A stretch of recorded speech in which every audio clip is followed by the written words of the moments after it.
Welcome to the Zen Studies Podcast. I'm your host, Domio Burke. Thanks, as usual, to new supporting members of the podcast, Ren from Nairobi, Kenya, and Larry from Harvard, Massachusetts. I'm calling this episode The Medicine of Emptiness when witnessing suffering and injustice.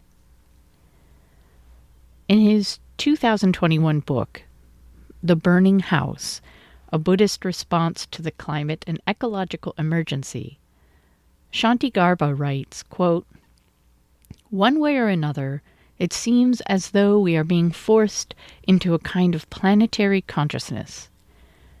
It's deeply uncomfortable because our circle of influence has stayed more or less the same, while our circle of concern has expanded more or less infinitely. No wonder that this stimulates profound anxiety for some of us." End quote. Many people I talk to say they are very troubled by things going on in the world right now. It's November 29th, 2023, as I write this, and we are witness to a long list of terrifying and horrifying situations. To name only two, the war between Israel and Hamas has resulted in immeasurable suffering, with mostly civilians among the over 1,200 Israeli dead and with lives of hostages still hanging the balance. The Health Ministry of Gaza says that more than 13,000 Palestinians have been killed, and it's estimated that 70% of Gaza's population of around 2 million has been displaced from their homes and are facing an extreme humanitarian crisis. At the same time, the destructive results of global warming are no longer in question, but are becoming part of everyday life for most all of us. But leaders are still being elected in many countries precisely because they pledge to prioritize economic gain over climate action.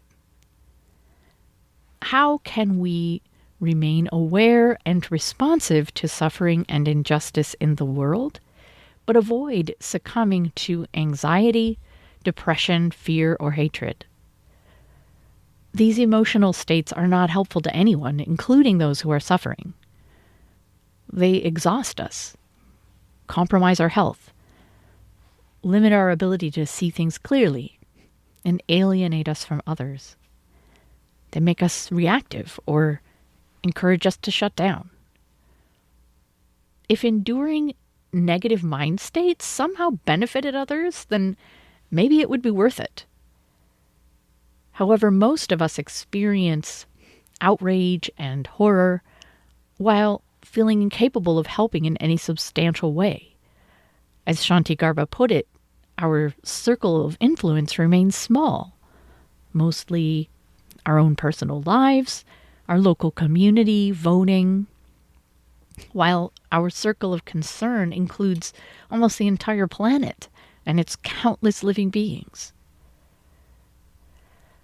Today I'm going to discuss how to use the medicine of emptiness to remain strong and grounded, even as you are witnessing or experiencing suffering or injustice.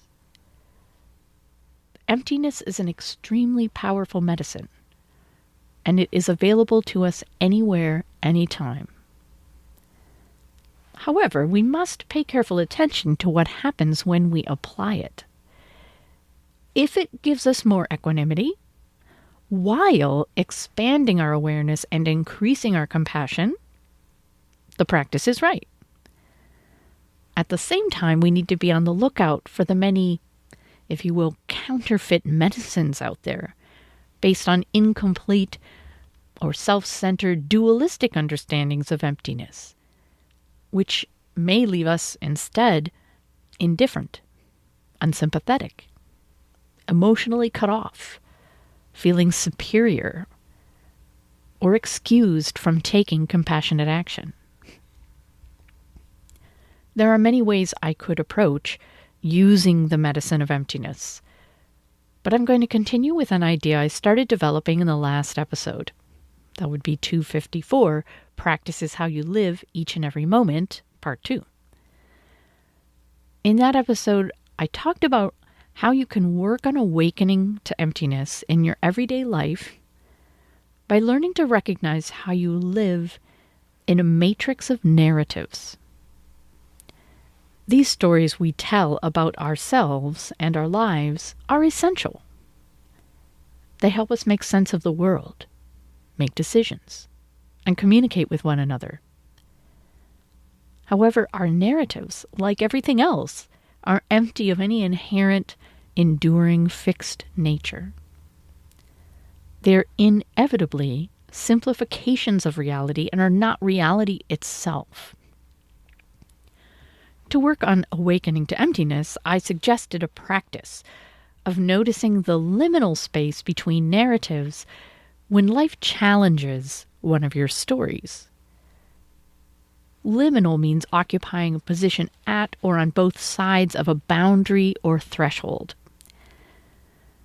In that sometimes disorienting and uncomfortable place with no landmarks to guide you, instead of rushing immediately to create a new story, you can pause to experience a taste of emptiness, vast and seamless potentiality. Over time, you can gradually increase your comfort with this liminal space, preparing you to open to its full implications. Narratives provide another entry gate to emptiness when we aim to use emptiness as medicine for mental and emotional distress. In this case, we start by becoming aware of the story we are telling about any upsetting situation. It may be a story that we believe to be true down to the depths of our bones, even a story we would be willing to die for. For example, I maintain and rely on this story. Most of humanity has been overexploiting nature and other human beings for the sake of unbridled greed. This has gone on so long that we will destroy our civilization if we don't quickly change our ways and live sustainably on this planet.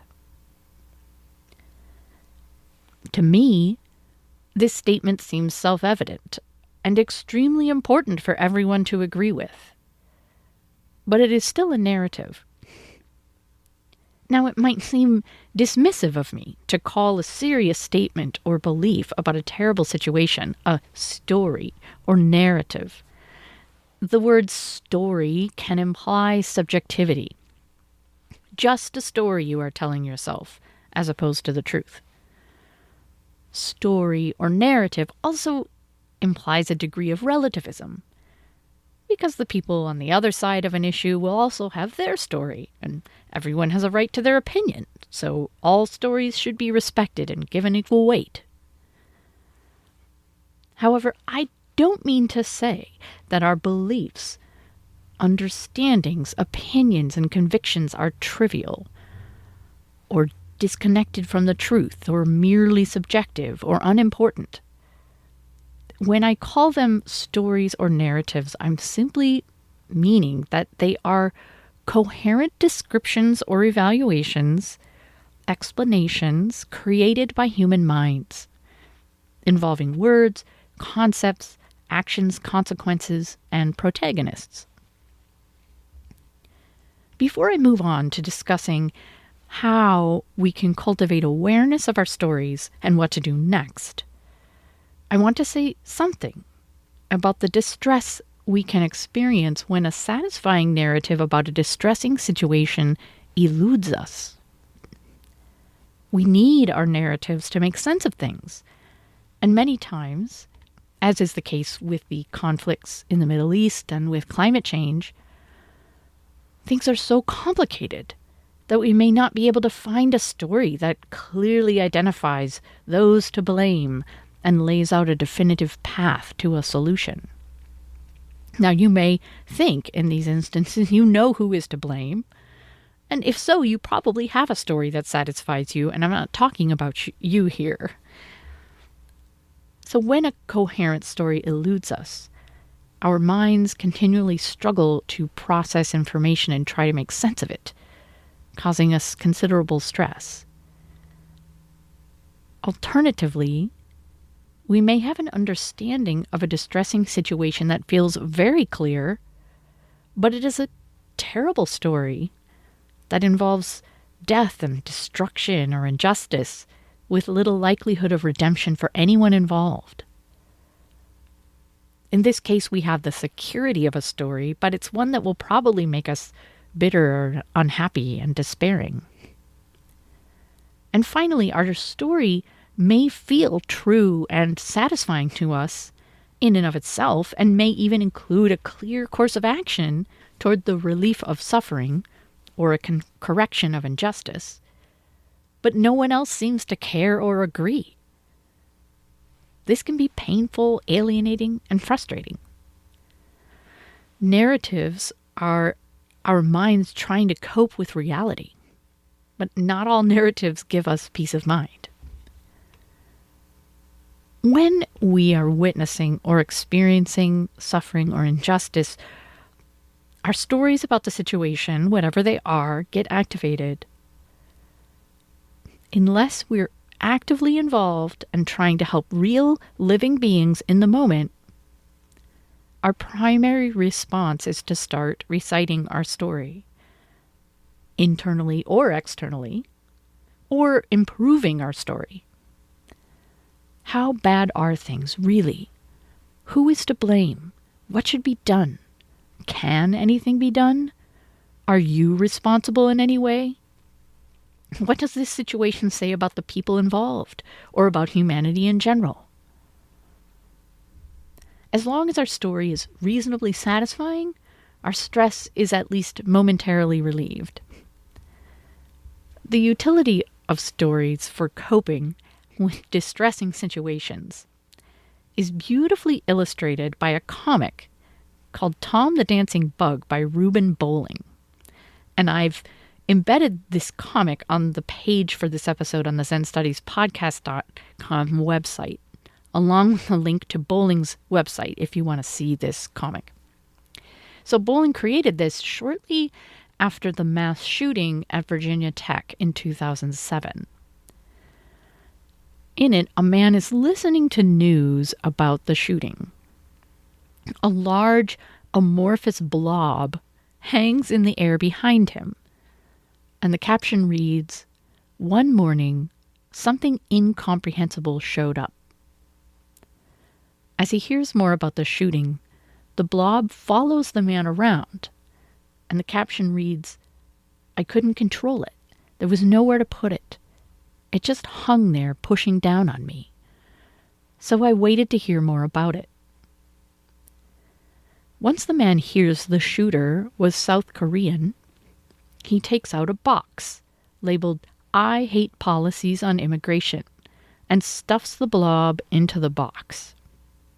He walks around upright and confident with his box, saying, "And now I feel back in control." Other people walk by him on the street with different boxes. Coddled criminals are put back on the street. We need strict gun control laws. And there is too much violence in our culture. This comic makes clear the utility, but also the costs of relying on our narratives to deal with complex situations of suffering and injustice. We need to carry around our narrative all the time. We need to defend it. We tend to miss other aspects of a complex situation. We set ourselves up for conflict with those who have different narratives. And these are the costs for fairly satisfying stories. As I discussed earlier, if you can't come up with a satisfying story, or you come up with a story that's bleak and discouraging, that incomprehensible blob of anxiety and ambiguity may continue to follow you around. To investigate the medicine of emptiness, we don't have to deny, discount, or reject our narratives. We just need to recognize them for what they are. Descriptions, evaluations, explanations we have constructed to make sense of life and know how we should respond to it. We don't need to judge the story as false or try to get rid of them. They may very well be our best effort at relating to the world and may contain important truths. As soon as we become aware of our narratives, we also become aware that reality is bigger than our narratives. We are bigger than our narratives. We may be willing to give our lives for what we believe in, but we can still partake of the medicine of emptiness. Let me share a classic Zen koan that points to what I'm talking about. This is Case 20 in Thomas Cleary's translation of the Book of Serenity, 100 Zen Dialogues. Daizhong asked Fa Yan, "Where are you going?" Fa Yan said, "Around on pilgrimage." Daizhong said, "What is the purpose of pilgrimage?" Fa Yan said, "I don't know." Daizhong said, "Not knowing is nearest."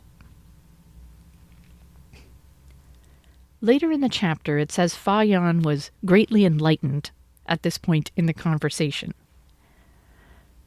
What is going on here? In other translations, Daizhong says, "Not knowing is most intimate." He's not talking about ignorance. If Fa Yan has decided to leave the monastery and go traveling on pilgrimage, he's probably thought about it a lot. He has his reasons. And pilgrimage isn't just wandering around. It's going to specific places because they are meaningful. Fa Yan doesn't say, "I don't know," to Daizhong because he doesn't really care what he does next and figured he might as well go on pilgrimage. So why does he answer this way? Fa Yan says, "I don't know," from a place of emptiness. You might phrase this as, ultimately, I don't know. Life is a mystery. Why are we inspired to go on pilgrimage? What are we seeking? Why do we practice? Remember, though, this "don't know" is not a shrug of ignorance, even in the face of life's mystery. It's a wholehearted showing up, a vulnerable, sincere, caring, I don't know. To dwell for a moment in the midst of things as it is, without taking refuge in any stories, takes courage. It's like the character in the Tom the Dancing Bug comic, sitting quietly with his incomprehensible blob, turning to face it instead of shoving it in a box, letting the horror and sadness, fear, anger, and sense of powerlessness wash over him. As we spend a few moments in the space of not knowing, we must be careful not to take on the suffering of the world as if we alone are responsible for it. This is lapsing back into narrative, into our need to know or control. The empty space of not knowing occurs this moment, then this moment, then this moment. We are not trying to hold or contain the pain. We're not trying to fix it or figure it out. We're just with it. It flows through us and disperses into the vast potentiality of emptiness.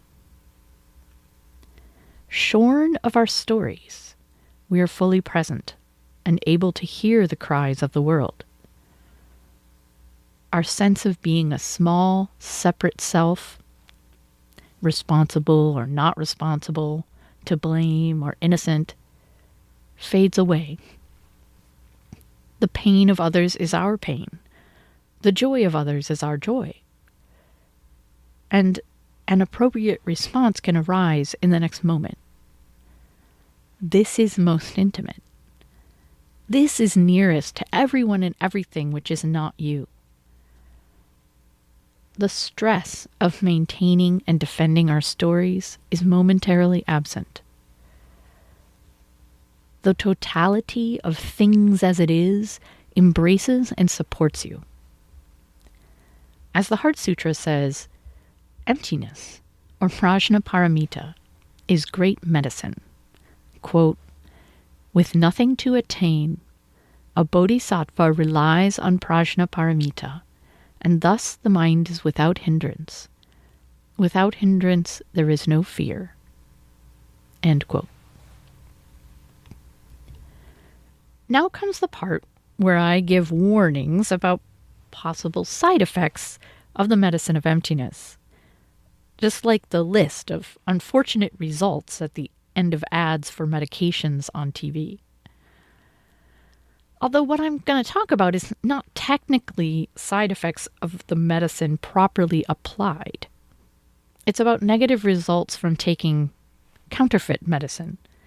When someone thinks they are benefiting from their perception of emptiness, but in fact their understanding of emptiness and its implications are incomplete, and they end up indifferent, unsympathetic, emotionally cut off, feeling superior or excused from taking compassionate action. Now, it's natural to want to gain some freedom from mental and emotional distress. So it's very tempting to use our spiritual practice to obtain it. For some people, it's possible to retreat from thinking about difficult issues by, quote unquote, staying in the present moment in a way that excludes from consciousness anything but what is within their immediate environment. You might use Buddhist teachings like all things are empty to create a comforting story about how the suffering of others essentially exists only in their own minds. Or you might have an inspiring spiritual insight into how all things are precious just as they are, and then use this as a rationale for inaction when witnessing suffering and injustice. All of these ways of practicing can increase your equanimity, but they decrease your compassion. When we use an incomplete understanding of emptiness, or what I'm calling counterfeit medicine, we find a little freedom from mental and emotional distress for ourselves and then stop there. We don't take the practice all the way to where we realize we are boundaryless and interdependent, and therefore that all things in the universe are self. In the commentary on the koan, Not Knowing is Nearest, Chan Master Wansong says this, quote, Nan Quan said, the way is not in knowing or not knowing. Knowing is false consciousness. Not knowing is indifference. Now, when people hear it said that not knowing is nearest and that this is where Fayan was enlightened, they immediately go over to just not knowing, not understanding. Just this is it. They hardly realize that a phrase of the ancients covers everywhere, like the sky, supports everywhere, like the earth. End quote. Generally speaking, our first response to things is dualistic. When we hear the Zen teaching not knowing is most intimate, we might figure we're off the hook. When we witness suffering and injustice, we rarely know how to permanently remedy it. So it's easy to shrug and say, I don't know what I can do, so I don't or can't or shouldn't worry about it. It may seem like Buddhism is encouraging us to turn away from any suffering and injustice that isn't clearly within our power to change as an individual. That all we need to do is just pay attention to our own lives. Just this is it, as Wansong says. But Wansong warns us that the teaching, not knowing is nearest, is not about indifference. A phrase of the ancients is the authentic Dharma passed down through the generations, and such Dharma excludes nothing. Covering everywhere like the sky, and supporting everywhere like the earth. This image of sky and earth is inclusive, comforting, beneficent, hinting at the vast compassion of the Bodhisattva. The ideal Bodhisattva cares for each and every living being without exception, caring so much, she or he is willing to give anything that is required to help free them from suffering. And yet, the Bodhisattva is able to maintain equanimity as they work. This equanimity is due not to indifference, but being grounded in emptiness. The medicine of emptiness is never in opposition to the need for compassionate action. If you perceive it that way, you are right to doubt what you think it means. You have more to learn about emptiness and its implications.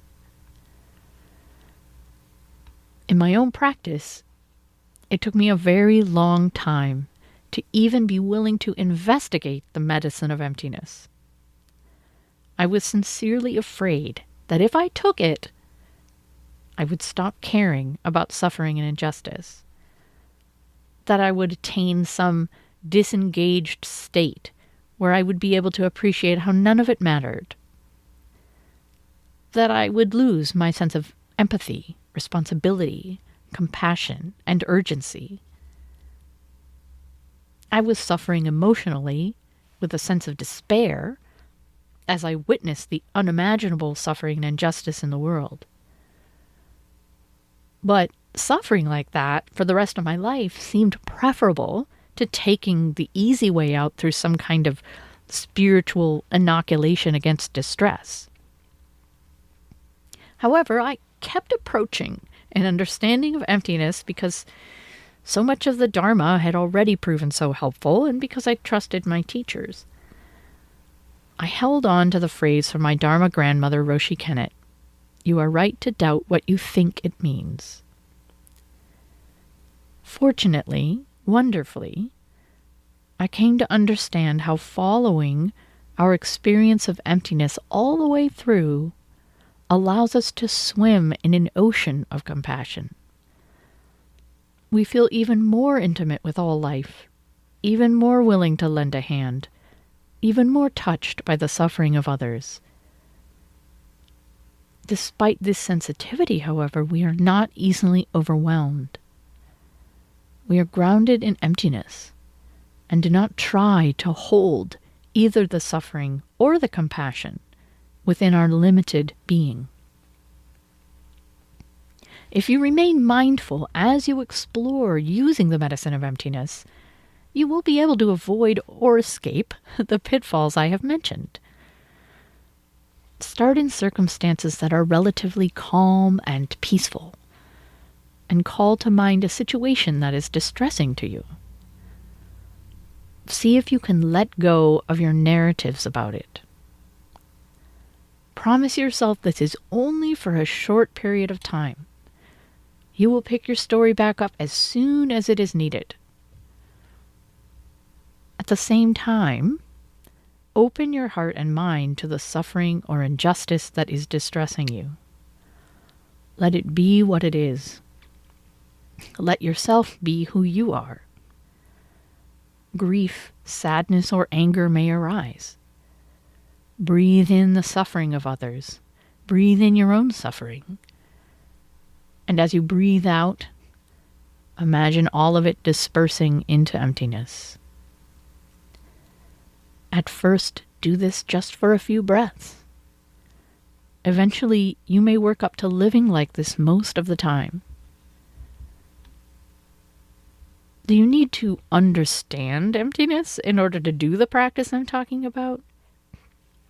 As you embark on your journey of practice, your perceptions of emptiness may be very fleeting. You may wonder whether what you experienced was related to emptiness at all. However, emptiness is really not such a mysterious experience. Its medicine is not something you can only use if you've practiced diligently for many years and learned all the teachings and achieved so-called awakening experiences. We all live on the edge of emptiness at all times. Even if our stories are so compelling, we feel like we can't let go of them for an instant. We sense the vastness underneath them. Even if we think we're far from any transcendent insights, at some point in our lives we have found ourselves relaxing into silence. We all intuit emptiness. Practice means to overcome our karmic fear of what we think it means in order to investigate it, and ultimately to make friends with it. To benefit from the medicine of emptiness, you don't have to conclude that you've mastered the teaching. Just get more and more comfortable with the calm, quiet, receptive space between your narratives. Dip your toe into the spaciousness and then pull back to safety and comfort. Work up to stepping into it and wading into it, then maybe letting yourself float in it. It takes courage, faith, and patience to let go, but the effort is indescribably rewarding. How much of the time is it good to be hanging out, being intimate with life, paying little attention to narratives? We don't want to fall into the pitfall of obliviousness. Narratives are necessary for when we need to act. To develop an understanding, make a decision, say something, do something. Most of the time, we're not about to take an action on a distressing situation, especially if it involves witnessing the suffering or injustice experienced by others. Most of the time, we're just going about our daily lives, sleeping, eating, working, cooking, cleaning, walking the dog. At such times, we don't need to carry around the incomprehensible blobs that haunt us, locked up in boxes made of stories we need to maintain. When no action is required of us, we can rest in the spacious emptiness of this moment. Breathing deeply, we do not turn away from the suffering. Centered in our bodies, we do not deny the suffering, the injustice, the senseless destruction. We bear witness to it, opening our hearts and minds without creating a story to protect ourselves. Breathing in, we acknowledge the suffering. Breathing out, it disperses into emptiness. We may create or adopt practices, perhaps, that remind us of suffering and injustice and remind us to bear witness. And then, when we need or want to act, we pick up our best narrative for the task. We'll remember it, and things might have changed. Maybe we've learned something new, and our story can change to reflect reality more accurately. We can mindfully decide on times to engage with narratives about issues that concern us, so we stay connected to what human beings are trying to do about it. Even as we engage our narratives and take a stand, we aim to remain mindful of what we're doing and how fixated on our story we may have become. In his commentary on the koan, Not Knowing is Nearest, Wansong continues, quote, "If not knowing is nearest, then what about Heise's saying, the one word knowing is the gate of myriad wonders? Just affirm totally when affirming, but don't settle down in affirmation. Deny totally when denying, but don't settle down in denial. Passing through all the 5 ranks, absolute and relative, how could you die under a phrase?" End quote. I will be back with a new episode after I sit Rohatsu session. I hope you'll tune in. Thanks for listening.